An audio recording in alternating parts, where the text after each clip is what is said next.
नमस्कार, मी गणेश शिंदे. आपल्या सर्वांचं राजमुद्रा न्यूज लाईव्हमध्ये मनपूर्वक स्वागत.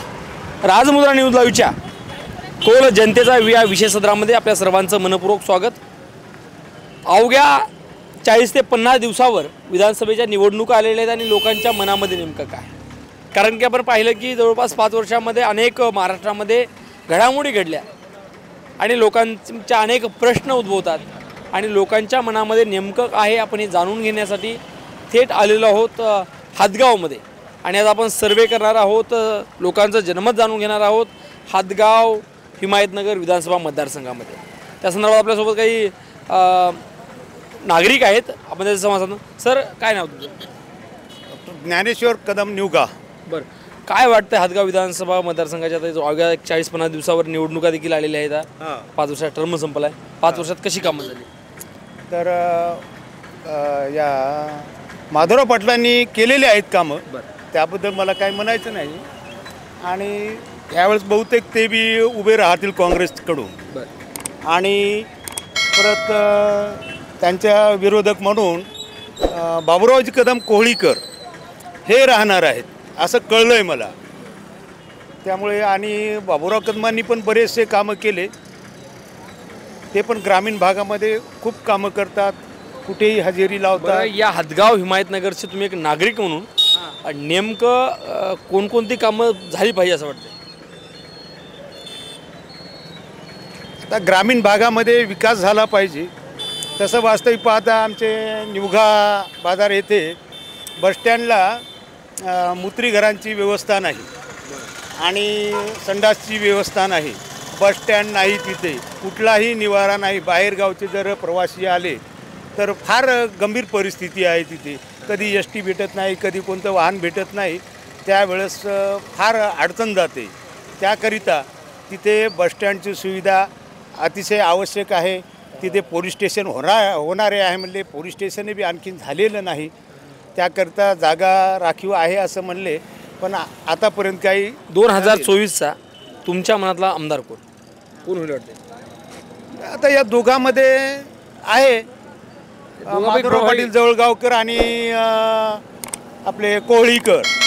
हां, दोघांपैकी कोण होईल असं निश्चित काही सांगता येत नाही. चांगलं, परंतु म्हणजे तुम्ही 5 वर्षाच्या कामावर समाधानी आहात का, खुश आहेत का? हो, आहे ना. परंतु हे माझ्या निवगा गावचा मी नागरिक आहे, त्यामुळे ह्या अडचणी मी सांगत आहो. काय नाव काय तुमचं? गजानन जाधव. कुठलं गाव? वाटेगाव. काय वाटतंय कशा गावामध्ये कशा प्रकारचं कामं झालीत, काही नाही? 5 वर्षाच्या जे कामावर आपण खुश आहात का? हो, चांगले झाले. 5 वर्षाच्या कालावधीमध्ये काम नंबर 1 झाले. काय काय मूलभूत कोण ज्या असतात, रस्ते असेल, पाणी असेल, लाईट असेल? माझ्या वाटेगावामध्ये पुरेपूर गट्टूचा पूर्ण गावाला गट्टू झाला. हां, गावातले काही सरपंच? नाही, मी सरपंच नाही, सर्वसामान्य माणूस आहो. अवघ्या 40-50 दिवसावर निवडणुका लागणार आहेत आणि बरेच उमेदवार हे गुडघ्याला भाषण लावून आमदार व्हायचे स्वप्न बाळगत आहेत. नेमकं हादगावचे नागरिक म्हणून हादगाव आणि हिमायतनगरच्या अशा कोणकोणत्या समस्या आहेत की त्या कामं झाली पाहिजे असं वाटतं? समस्या आम्ही फक्त एकच समस्या हातावर घेऊन बसलो की मराठा आरक्षण. सध्या तरी मराठा आरक्षण. हां, जो कोणी आम्हाला मराठा आरक्षण देईल त्याच्या मागं आम्ही पाठीमागे. मला वाटतंय का सरकार आरक्षण देईल? देणंही आहे ना सरकारला. तुम्हाला वाटतं आरक्षण तर देणं आहे. मला 2024चा आपल्या मनातला उमेदवार कोण असेल आणि काय?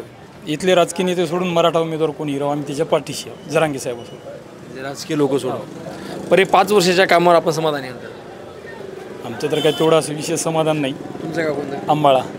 आम्हाला गावात जे जाणार रस्ता असेल, मधले काही बरेच गोष्टी नाली असेल. नाही, रस्ता व्यवस्थित नाही आणि गावात बी रस्ते व्यवस्थित नाही. किंवा आमदार निधीतून किंवा खासदार निधीतून मागचा कुठलाही निधी आम्हाला मिळालेला नाही. यावेळेस काय होईल? यावेळेस तर आता मराठा आरक्षणाचा फॅक्टर सांगितला ना. महाराष्ट्राच्या राजकारणामध्ये 5 वर्षात अनेक घडामोडी झाल्यात. या घडामोडी संदर्भात आपल्याला काय वाटतं? तर सगळ्यात राजकीय नेत्याने सगळेच पक्ष बदलले, त्यामुळे आपणही उमेदवार बदलायला काय हरकत आहे. सर, तुम्ही काय करता? मी ऑटो चालेल. कोणतं गाव तुमचं? हातगाव. म्हणजे शहरामध्ये चालवता का कुठं खेड्यामध्ये? नाही, शहरात इथून वारंगा हातगाव चालेल. वारंगा हातगाव. बरं म्हणजे नेमका आता तुम्ही ऑटो चालवता, बरेच दिवस ऑटोमध्ये चर्चा होत असते, सध्या कोणाची हवा कोणाची आहे? सध्या तसं काही नाही, मराठा आरक्षण आहे त्याच्यामुळे. मराठा आरक्षण सध्या. हो. बरं रस्ते असेल, बऱ्याच काही समस्या असतात, बरीच कामं असतात, कोणती कामं बाकी राहिली वाटतं तुम्हाला? भरपूर कामं बाकी राहिलेली आहेत. आता रस्त्याचं काय, रस्ते तर झालेले आहेत सर्व. हे मोठे रस्ते आहेत. मधले गावामध्ये मधल्याची तशी गावाला जोडणारे मुख्य मधल्या रस्त्याची तर अजून अवस्था तशीच आहे, पहिली आहे तशीच. यावेळेस 2024ला काय होईल? काय आता बघू जी आहे ती. मराठा आरक्षणाच्या यायला मराठा आरक्षणाच्या मुळेच राहणार. तुमच्या स्थानिक आमदार जे असतील त्यांनी कधी मराठा समाजाच्या आरक्षणाचा कधी मुद्दा मांडलाय का? नाही नाही विधानसभेत? नाही नाही कधीच नाही. विधानसभेत सुद्धा नाही आणि बाहेर रस्त्यावर सुद्धा नाही. मानला नाही विधानसभेला. 2024मध्ये अवघ्या 40-50 दिवसावर तुमच्या हातामध्ये एक संधी आहे, कोणाला आमदार करायचे काय नाही, असं एक कुणी हदगाव हिमायतनगरमध्ये चेहरा आहे का की ते विकास करू शकेल, बरेच कामं करू शकेल? तसं तर काही सध्या नाही, पण माधवराव पाटील जवळगावकर एकदा चान्स द्यायचा आहे. आरक्षणाचा मुद्दा मांडला नाही, विकास कामं झाले नाही, रस्ते झाले नाही, तरी पण का करत? आणखी आशा आहे त्याच्यावर आमची. अशा हो. नेमके हदगाव हिमायतनगरमध्ये कोणती कामं झाली वाटते माझी वाटते? कामं चालू आहे, रस्त्याचे वगैरे झालेली आहेत. बाकी आता आरक्षणाच्या बाबतीत उठवतील अशी आशा आहे. काय झालं सर, कोणतं गाव तुमचं? कोंटोटी ग्रस. हां, कोंटोटी ग्रस. डिग्रस. बरोबर. कोणचा मतदारसंघ तुमचा? मतदारसंघ कोणता? कंधार येते का मग? नाही नाही, तिकडे कळमनूर. कळमनुरी. कोणचा आहे आमदार तुमच्याकडे? आमदार संतोष बांगर. भांगर कसं आहे? चांगला माणूस आहे. काय बरं कसं कामं काय झाली रस्ते? काम चांगलं झाले. बरी झाली. काम नंबर 1. तुमचं नाव काय, तुम्ही काय करताय? माझं नाव प्रेम बालाजीराव पोट. प्रेम बालाजीराव पोट. काय वाटतं हिमायतनगर हदगावची कशी कामं झाली? खूप छान झाली, खूप छान झाली. खूप छान झाली. हो. काय काय झाली? काय रस्ते झाले, सुविधा झाल्या समजा हातगावमध्ये. 2024ला कोण होईल आमदार? 2024ला माधवराव पाटील जवळगाव. कामं चांगली आहेत. वाघ आहे. त्यासोबत आपल्याकडे अजून देखील हे आहेत. काय तुमचं गाव कोणतं? हदगाव. हदगावमध्ये अशी कोणती कामं बाकी राहिली असं वाटतं तुम्हाला? हदगावमध्ये आता सध्याला नळाचे कामं चालू आहेत, पाईपलाईनचे ते कामं झालेत नाहीत, ते अर्धवट कामं चालू आहेत. महाराष्ट्राच्या राजकारणाविषयी आपलं काय मत आहे? महाराष्ट्राच्या राजकारणाविषयी महाविकास आघाडी का महायुती? सीट कोणाला लागेल? हां, महाविकास आघाडीची का महायुतीची? इथं सीट लागणार आता बाबुराव कदमची. त्यासोबत आपल्याकडे अजून देखील आहेत. काय करता तुम्ही? शेती करतो.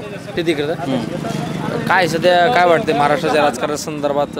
महाराष्ट्राच्या संदर्भामध्ये वाटायचं काय, जे मराठा समाजाला जे आरक्षण भेटलं तर सगळ्या गोष्टी होतील. जर नाही जर भेटलं तर आमच्या जरांगे पाटलाच्या गोष्टीवर आम्ही त्या ठामपणे उभे राहणारच आहोत. त्याने जे उमेदवार ठरवतील त्या गोष्टीला आम्ही पाठिंबा देऊन आम्ही त्यांच्या मागं खंबीरपणाने उभे आहोत. 5 वर्षात कशा प्रकारची कामं झाली? 5 वर्षाप्रकारे कामं चांगली झालेली आहेत. कामाचा विषय काही नाही, पण आमचं म्हणणं एकच आहे की जे आमदार खासदार जे आपले जेवढे मराठा समाजाचे आहेत त्याने आम्हाला पाठिंबा मराठा समाजाला द्यावा ही आमची इच्छा आहे. सर काय करतो तुम्ही? काय ना बरं. काय वाटतंय हदगाव विधानसभा मतदारसंघात कोणती कामं झाली पाहिजे आणि काय कामं चांगले झालेले आहेत. कामं झाली? पुन्हा 2024ला संधी कोणाला मिळेल वाटतं? इथले तर चालू माधवराव पाटीलच आहेत. चालू म्हणजे माधवराव पाटीलच म्हणजे ते ओबीसीचे नेते. ओबीसी नेते. बरं. काय वाटतं? चांगलं काम करणार त्यांना निवडून देतील जनता. तेच म्हणतात ओबीसीच नेते आहेत. महाराष्ट्रामध्ये म्हणजे एवढं राजकारण झालं की पहिलं धर्मावर चालायचं, आता मराठा ओबीसीचं ध्रुवीकरण प्रचंड वाढत चाललं. यावर आपलं काय मत आहे? नाही, जातीमध्ये असे करू नाही. जातीमुळे कारण कसं आहे, एका जातीवर कोणताच होऊ शकत नाही. एका जातीवर निवडणूक कोणती होऊ शकत नाही. सगळे सामान्य सगळे जनता बरोबर सगळ्यांनी विचार करून जे निवडून देते ते चांगले आहे. हे कारण कसं, मी मराठा, मी ओबीसी, मी हे जातीवर होणार नाही ना. जाती धर्माच्या वर इलेक्शन होणार नाही. महाविकास आघाडी का महायुती? आणि महायुती नाही, महाविकास आघाडी बी नाही. जे काम कोण चांगलं करणार त्याला निवडून देतील. काय करता सर तुम्ही? शेती करतो. शेती करतो. काय वाटतंय हदगाव हिमायतनगर मतदारसंघामध्ये 2024ला कोणता आमदार व्हावा? हे मागील निवडणुकीमध्ये या ठिकाणी इथले लोकप्रतिनिधी काँग्रेसचे होते. या ठिकाणी तुम्हाला सांगतो, हदगाव तालुक्याचे 12 वाजविण्याचे काम या ठिकाणी या विधानसभा सदस्यांनी केलेलं आहे. अवैध धंद्याचा या ठिकाणी सुळसुळाट आहे. मटका असो, जुगार असो, अशा अनेक प्रकारच्या समस्यांना आज तुम्हाला सांगतो युवक भरडलेला आहे. आज काल परवाची गोष्ट आहे, 2 व्यक्तींनी आत्महत्या केलेल्या आहे या जुगाराच्या ह्याच्यात. याकडं कुणीही लक्ष देत. खरोखर मागील 15 वर्ष या ठिकाणी सुभाष वानखेडे साहेब या ठिकाणी आमदार होते. त्या काळामध्ये तुम्हाला सांगतो या ठिकाणी जुगार नव्हता, या ठिकाणी कोणते क्लब नव्हते. हे पारदर्शक रस्ते सर्व गोष्टी ज्या वानखेडे साहेबाच्या काळामध्ये. आम्हाला अधिक प्रामाणिकपणे अशी इच्छा आहे की त्यांनी यावेळेस विधानसभेची निवडणूक लढवावी, जेणेकरून जे गतवैभव होतं ते वैभव हदगाव तालुक्याला प्राप्त व्हावं. वानखेडे साहेबांना माहितीकडून तिकीट मिळेल का? मिळेल तेवढा अनुभव ते तयारी चालू केली. हां बिलकुल. जर पक्षांनी त्या ठिकाणी त्यांना जर संधी दिली, त्या संधीचं तुम्हाला सांगतो वानखेडे साहेब सोनं केल्याशिवाय राहणार नाही. तुम्ही म्हणत आहात की गेली त्यांना 3 टर्म होते का आधी? हां 3 टर्ममध्ये त्यांनी कोणती कामं केली? त्यांनी तुम्हाला सांगतो या हदगाव तालुक्याचा काय अपलोड केला. उद्योग रोजगारासाठी त्यांनी तुम्हाला सांगतो युवकांना शिबिरे घेऊन मार्गदर्शन केले. रस्त्याचे असो, पाणी प्रश्न असो, हदगाव तालुक्याला वॉटर फिल्टरचा प्लांटसुद्धा वानखेडे साहेबाच्या काळामध्ये आलेला आहे, तो की या आत्ता विद्यमान आमदारांनी ते पूर्णत्वासुद्धा नेलेला नाही. हजारो कोटी रुपये खर्च झालेत, परंतु आज घडीला सुद्धा विकत घेऊन पाणी पिण्याची वेळ या हदगावातल्या शहरातल्या लोकांना आलेली आहे. काय वाटते सर, अवघ्या 50 दिवसावर निवडणुका आलेल्या आहेत, अनेकांनी उडग्याला भाष्यंग देखील बांधलेले आहेत की आमदार व्हायचं आहे. हदगाव हिमायतनगरचे नागरिक म्हणून आपले काय प्रश्न आहेत? हदगाव हिमायतनगरचे नागरिक म्हणून आमचे प्रश्न असे आहेत की बुवा हदगाव हिमायतनगरमध्ये जे मागच्या 5 वर्षामध्ये रनिंग आमदार आहेत त्यांचा विकासाबद्दल थोडंसं बघितलं तर फार कमी प्रमाणात आहे. पण आता आमच्या हदगावचं समीकरण एकच आहे विधानसभेमध्ये की दर पंचवर्षीला बदल होत असते आणि ते बदल होणारच, याच्यात मात्र निश्चित आहे. आता बदल होणारच, बदल होत असते म्हणजे विकास कामं कशी झाली?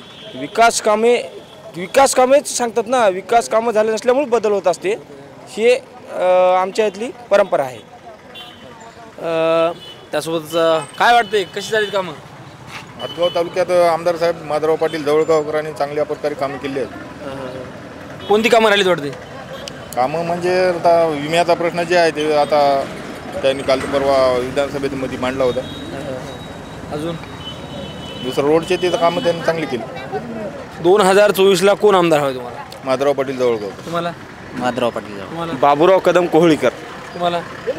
माधवराव पाटलाची. तुम्हाला कोण आमदार हवा? सुभाष वानखेडे. तुम्हाला? बाबूराव कदम कोळीकर साहेब. बाबूराव कदम कोळीकर. जे तुम्हाला सर सुभाष वानखेडे.